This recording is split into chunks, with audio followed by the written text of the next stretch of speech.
Hey, what's going on, everyone? Hope all of you are doing well, and welcome to day 6 of my 25 Days to Christmas Countdown series.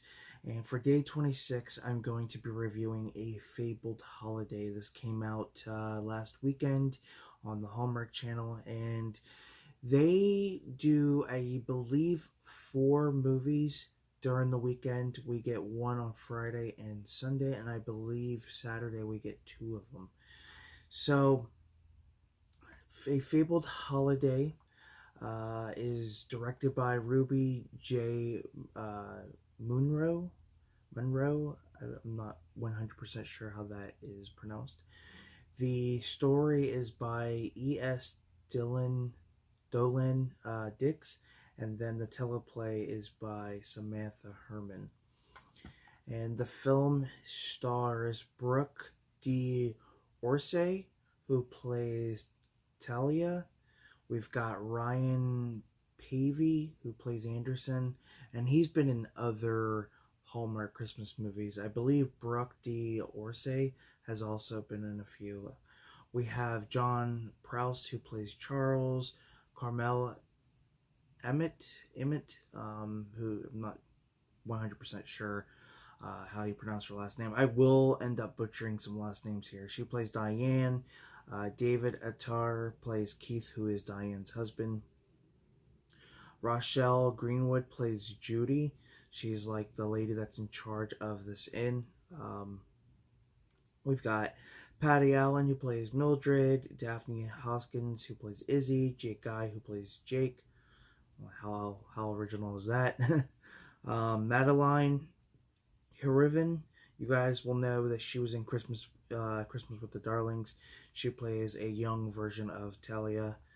And Lindsay Sterling, the well-known violinist, she has a small cameo in this. So it was really cool to see her, be part of this film. So, the plot. Talia and her childhood best friend Anderson reunite in a curiously familiar looking town full of Christmas spirit that restores its visitors when they need it the most. So basically, Talia, when she was a young girl, her father used to read her this story, and unfortunately he passed away. She moved away and basically comes back.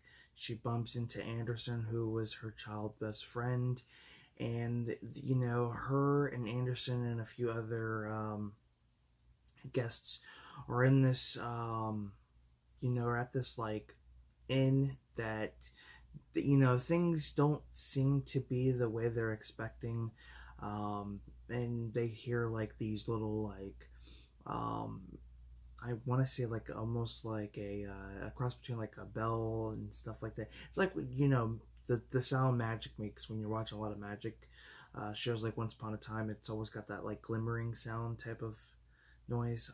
I guess it's the best way to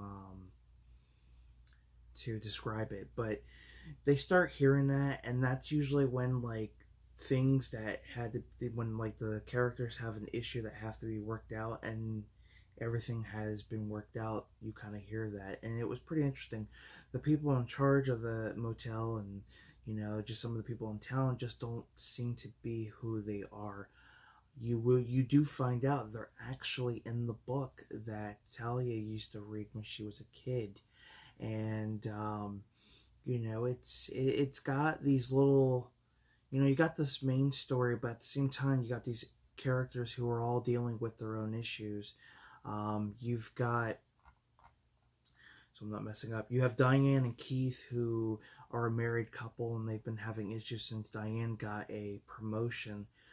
You've got Charles, this older gentleman who, he lost his wife, and he's just been alone, and he's been lonely. You've got, Anderson, who is a nurse, doctor, one of those.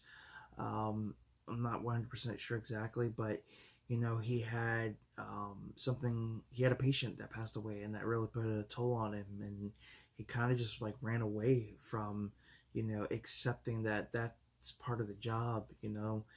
And Talia, she has her own issues, and her father being one of the reasons of why she, hasn't done a certain thing. And I like it. I thought it was pretty nice to have all these interesting characters, give them all these different stories. Of course, you've got Anderson and Talia, who, are the main leads. That romantic thing ends up happening. Judy is in charge of this inn. She's the one that's trying to, make sure that Talia doesn't realize what's going on, because Talia, she does start to realize that something's not right, and they have to try to throw her off. And it's a fun movie. I really, really enjoyed this one. I would say it's one of my favorites. I would say that, like, the past couple of weekends, they've been doing pretty well with their movies. They got a new one coming this weekend where the main lead, he is colorblind. So everything he sees is just pretty much in gray. It's going to be an interesting film, to say the least. We also have a class reunion one that's coming that looks interesting. So there are a few that are coming that look really, really good. So I'm excited for it. Unfortunately, it doesn't say how long this movie is. So my guess would be it's going to be a little over an hour and a half, give or take. So yeah, I really enjoyed this movie. I would definitely check it out if you're interested in it. And yeah, so that's my review for A Fabled Holiday. Thank you guys for tuning in. Don't forget to comment down below, subscribe, give this video a like, and I will see you next time. Peace.